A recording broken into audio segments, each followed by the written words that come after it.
Good morning students.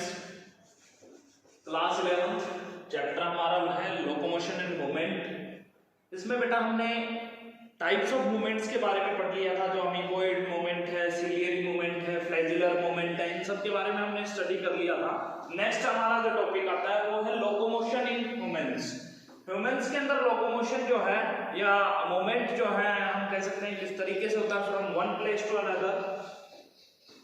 इसमें सबसे पहले आता है कि जो लोकोमोशन है ह्यूमंस के अंदर बेटा वो डिपेंड करता है on the movement of muscle fibres. Muscle fibres, जो मसल्स के अंदर जो फाइबर्स पाए जाते हैं, मसल सेल्स जिनको हम बोल सकते हैं, उन पे हमारा जो मूवमेंट है वो डिपेंड करता है, या ह्यूमंस का मूवमेंट जो है वो डिपेंड करता है। दूसरा स्केलेटन और जॉइंट्स पे जो है डिपेंड करता है, और हम कह सकते हैं ह्यूमंस के अंदर स्केलेटन और जॉइंट्स जो है या स्केलेटल सिस्टम या स्केलेटन जो है ह्यूमंस का, और जो जॉइंट्स के बीच में पाए जाते हैं जो स्केलेटल सिस्टम के, तो वो भी हेल्प करते हैं लोकोमोशन इन ह्यूमंस में। ठीक है, या लोकोमोशन जो ह्यूमंस के अंदर होता है उसमें स्केलेटन और जॉइंट्स भी हेल्प करते हैं। नेक्स्ट इसमें आता है फिर बेटा मसल्स। अब ये जो मसल्स हैं वो क्या होते हैं, और टाइप्स ऑफ मसल। मसल में भी हम जो है टाइप्स ऑफ मसल्स जो ह्यूमंस के अंदर या ह्यूमन बॉडी के अंदर जो अलग अलग टाइप्स के मसल्स जो प्रेजेंट होते हैं उनके बारे में हम स्टडी कर रहेंगे। सबसे पहले आता है इसमें टाइप्स ऑफ मसल्स में कि जो मसल्स हैं ह्यूमंस के अंदर वो 40 to 50% of the total body weight जो है कैरी करते हैं। 40 to 50% of the total human body weight जो होता है वो किसका होता है, मसल्स का होता है। ठीक है, या हम कह सकते हैं किसी भी ह्यूमन बॉडी के अंदर जो 40 से 50% जो बॉडी वेट होता है वो किसका होता है, मसल्स का होता है। And these muscles are categorised into 3 groups. इन मसल्स को बेटा 3 ग्रुप्स के अंदर जो है, या जो ह्यूमन बॉडी के अंदर जो मसल्स जो पाए जाते हैं उनको हमने 3 ग्रुप्स के अंदर या 3 कैटेगरीज के अंदर जो है डिवाइड किया है। फर्स्ट है हमारा स्केलेटल मसल्स, या जिनको हम स्ट्राइप्ड मसल्स भी बोल सकते हैं, या स्ट्राइटेड मसल्स भी बोलते हैं, और वॉलंटरी मसल्स भी बोलते हैं। ठीक है, तो हम क्या बताएंगे कि जो human body muscles are divided into 3 types या 3 categories. First is skeletal muscles, और स्ट्राइप्ड मसल्स, और स्ट्राइटेड मसल्स, और वॉलंटरी मसल्स। सेकंड जो कैटेगरी या ग्रुप है वो क्या है बेटा, जो हमारा है स्मूथ मसल्स या अनस्ट्राइटेड मसल्स, और अनस्ट्राइप्ड मसल्स, और इनवॉलंटरी मसल्स। तीसरा जो हमारा आता है, तीसरी जो कैटेगरी है या तीसरा ग्रुप है हमारा टाइप्स ऑफ मसल्स का, वो है बेटा कार्डियक मसल्स।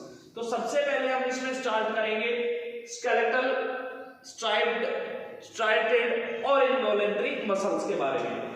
तो स्केलेटल और स्ट्राइप्ड और स्ट्राइटेड और वॉलंटरी मसल्स में देखिए, These are found in limbs। ये जो मसल्स होते हैं, स्केलेटल मसल्स होते हैं या स्ट्राइप्ड मसल्स या वॉलंटरी मसल्स जो होते हैं वो कहाँ पे पाए जाते हैं, लिम्स के अंदर, बॉडी वॉल के अंदर, टंग के अंदर पाए जाते हैं, फेरिंक्स जो हमारा होता है, और जो बिगिनिंग ऑफ इसोफेगस है इसमें जो है क्या पाए जाते हैं बेटा, स्केलेटल मसल्स या फिर स्ट्राइटेड मसल्स, स्ट्राइप्ड मसल्स और वॉलंटरी मसल्स। ठीक है, ये मसल्स कहां पाए जाते हैं, लिम्स के अंदर, बॉडी वॉल के अंदर, टंग के अंदर, फेरिंक्स के अंदर, and beginning of the oesophagus में।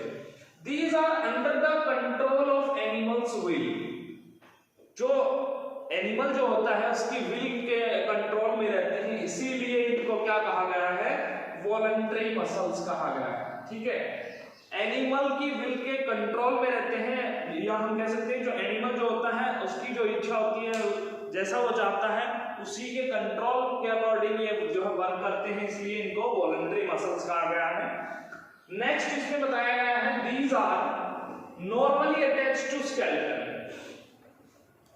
हल्के से जो है हमारे स्केलेटन से जुड़े हुए होते हैं, जो हमारा बॉडी स्ट्रक्चर जो होता है इस पे बेस्ड है बेटा, स्केलेटन पे बेस्ड है। तो ये हल्के से जो है किससे जुड़े हुए होते हैं, स्केलेटन से, इसलिए इनको स्केलेटल मसल्स कहा जाता है। देखो यहीं से आपको नाम जो है इसका पता चल रहा है। नेक्स्ट है the major component is water. जो स्केलेटल, स्ट्राइटेड और वॉलंटरी मसल्स के अंदर जो मेजर कंपोनेंट जो पाया जाता है वो क्या होता है, वाटर होता है। ठीक है, and potassium is the most abundant mineral element in muscles. In muscles के अंदर जो मोस्ट अबंडेंट मिनरल एलिमेंट पाया जाता है वो क्या होता है, पोटाशियम। इसके अलावा दूसरे मिनरल्स जैसे कि बेटा सोडियम हो गया, कैल्शियम हो गया, फास्फोरस हो गया, मैग्नीशियम हो गया are present in the traces. जैसे ये जो मसल्स हैं, अगर ये मसल्स हैं तो इस तरीके से ट्रेसेस के अंदर ये प्रेजेंट रहेंगे, पोटाशियम, सोडियम, मैग्नीशियम, फास्फोरस जो है ये इस तरीके से ट्रेसेस के अंदर प्रेजेंट रहेंगे। और जो सोडियम, कैल्शियम, फास्फोरस और मैग्नीशियम तो ट्रेसेस के अंदर प्रेजेंट रहेंगे, और पोटाशियम जो है मोस्ट अबंडेंट मिनरल एलिमेंट है जो इन मसल्स के अंदर पाया जाता है। ठीक है बेटा। नेक्स्ट आता है they have oxygen carrying pigment myoglobin.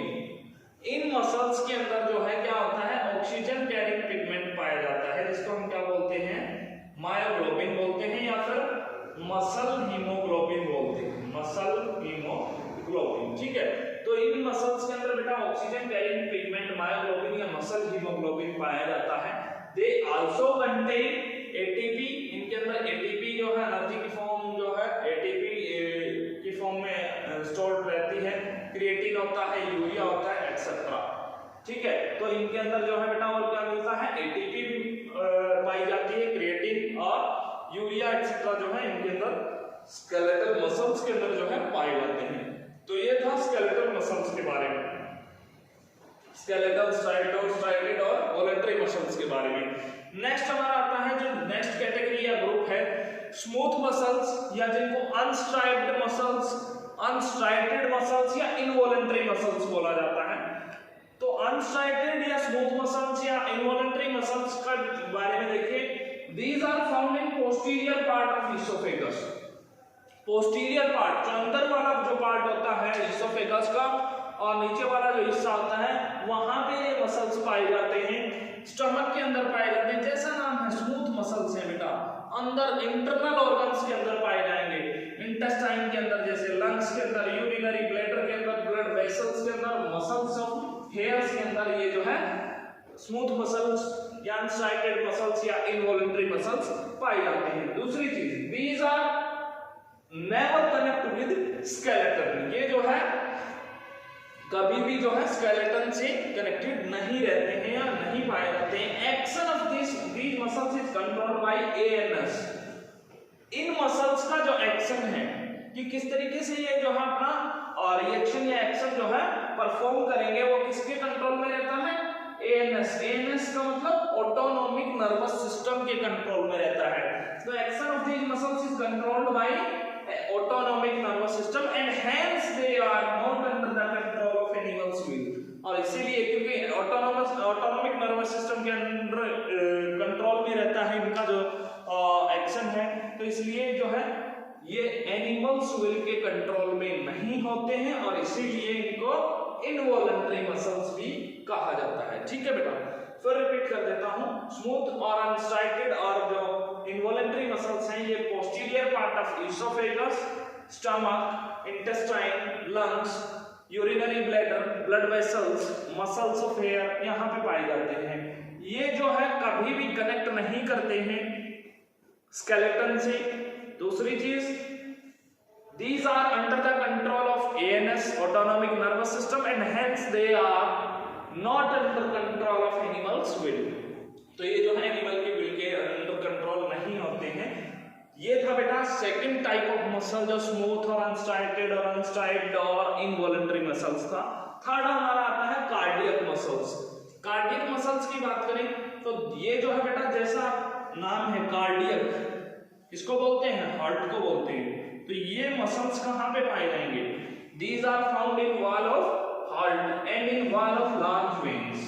तो पल्मोनरी वेन्स या पल्मोनरी वेन्स जो होती हैं या जो लॉन्ग लार्ज वेन्स होती हैं उनके अंदर ये कार्डियक मसल्स पाए जाते हैं। तो हम क्या बताएंगे, these are found in wall of heart and in wall of large veins. दूसरी चीज, they show both characters of striped and unstriped muscle fibres. ये कहता है दोनों के कैरेक्टर्स जो है शो करेंगे, स्ट्राइप्ड मसल फाइबर्स के और अनस्ट्राइप्ड मसल फाइबर्स के, दोनों के कैरेक्टर्स जो है कार्डियक मसल शो करता है। Third thing, each fibre is long and cylindrical in structure. जो कार्डियक मसल का जो फाइबर होगा वो कैसा होगा, लंबा होगा, लॉन्ग होगा और disc are specialised region of cell membrane. जो इंटरकैलेटेड डिस्क, इस तरीके की जो डिस्क पाई जाएंगी, इंटरकैलेटेड डिस्क जो है पाई जाएंगी इन मसल फाइबर्स के अंदर, वो क्या रहती है, specialised region of cell membrane of two adjacent fibres. दो फाइबर्स के बीच की एडजेसेंट रीजन होती है, या एडजेसेंट, दो एडजेसेंट फाइबर्स के बीच का स्पेशलाइज्ड रीजन होता है सेल मेम्ब्रेन का। और इनका फंक्शन क्या होता है, देखिए आगे, these intercalated disc function as boosters of contraction wave। ये क्या करती हैं, ये मसल फाइबर्स के अंदर ये जो इंटरकैलेटेड डिस्क होती हैं, ये कॉन्ट्रैक्शन वेव जो है जनरेट करती हैं, बूस्ट करती हैं।